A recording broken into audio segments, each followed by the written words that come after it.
This is what it looks like when your host is almost out of spoons. I like to be educated. I have been working with the people in my local community. We have a dump, well, 3 of them in our town, and they're spilling into the cactus forest, and a lot of my energy has been going to rehabilitating the dump situation. And I also have a bunch of puppies that need homes, including their uncle, their mom, and their dad. Whew.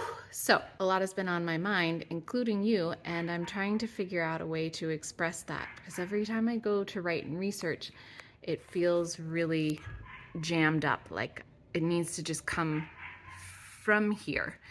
And so what I've been thinking a lot about lately is how much information is out there and how we're not really in an era of collection, but more of curation. Those are not my words, those are others' words. There's so much data available to us that our craft now as human beings, I think it's more about figuring out which data to take in and how to hold and organize all of it. So here are some tips that I have that I hold for myself in the curation of all of that that's related to sexuality, at least. One, there's this concept of mirroring.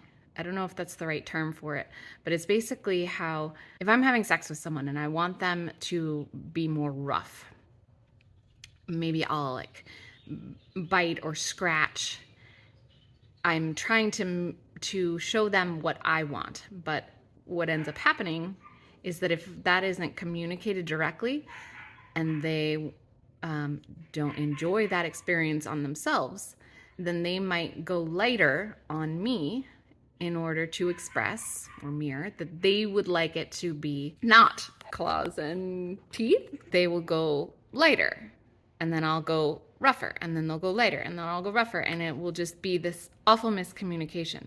So in terms of curating knowledge, keep in mind that a lot of people might be sharing what they want, and then instead of reflecting back what they want, we sometimes reflect back to what we need. Second thing is this idea of compound emotions, where when I experience something, I think about all the other times that I've had a similar taste in my mouth, or like this recent example I can think of is that some friends of mine asked me to watch their dog, and I did, and then the dog became really violent, and so I changed my mind and I said, I can't watch this dog. I set a boundary, I changed my mind. And instead of them being okay with that, there's been a lot of pushback or questioning of me and suggesting that I've done something wrong by signing up for something and then changing my mind, backing out.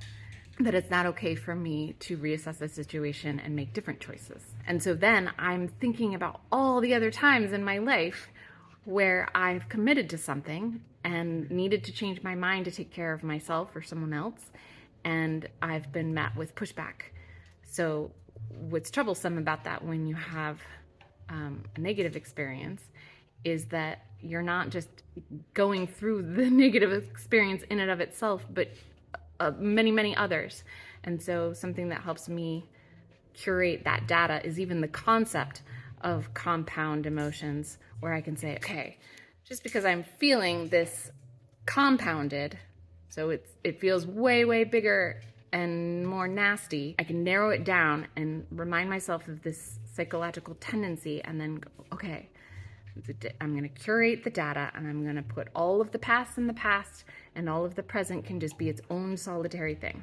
Another form of curation that I use is triangulation. I've spoken about this on the channel previously. This is where I want to make sure that if data is coming in, that I'm cross-checking it in at least 3 different ways. So that might be the literature and a key informant, and what the news is saying, and what the research is saying, and what the people are saying, and what feels in line with my empirical data, with what I've experienced personally.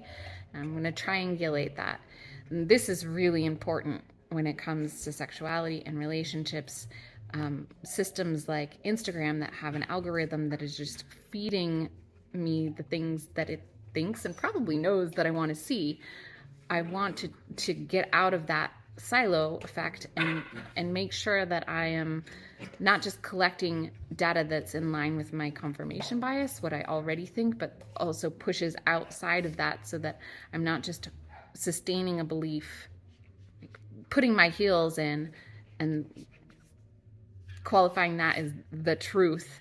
I want to go out. So I try to keep a lot of wise people in my life, people with different experiences than me, connect to other resources, so that I make sure that I am not just a linear thinker, but that I'm branching out and curious in all directions. Ooh, I'm feeling a little emotional and vulnerable. All I want to do is my job, and I'm just really struggling to put this out. But I want to share this last thing with you, which is eratcentricity. So in anthropology, which is a field that I taught in and come from, we have this concept of ethnocentricity.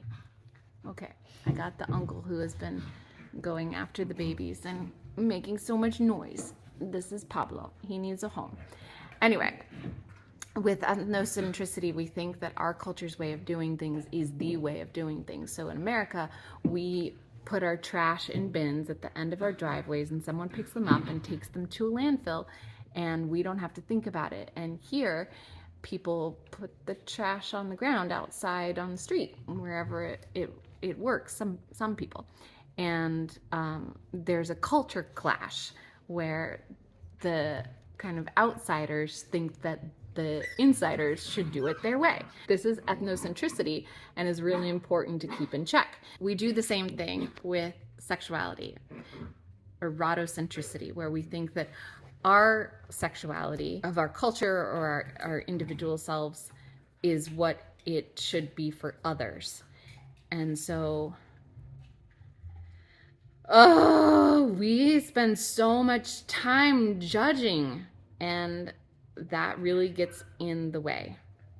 And so for me, again, going back to curation of knowledge, data, etc., I want to make sure that I am taking that all in, that I am considering where I am, and not letting the influence of my comfort be, and not letting my confirmation bias, my eratcentricity, my ethnocentricity, any of those things cause me to stumble on the knowledge that is going to help me improve the world, help me leave this place better than I found it. Let's cut to puppies because this is what I have to give. I think the world of you all, and it is my intention to share with you some really special things in the coming months, but I don't know if in my gathering of knowledge and curation of knowledge, I'm kind of wiping myself out. So I'm being gentle with myself and sharing what I can. This episode of Sexplanations is brought to you by Nebula, an independent streaming platform that supports and produces fantastic creators and educators. You may remember that last month I put up a video about testing a creature cock. Super fun.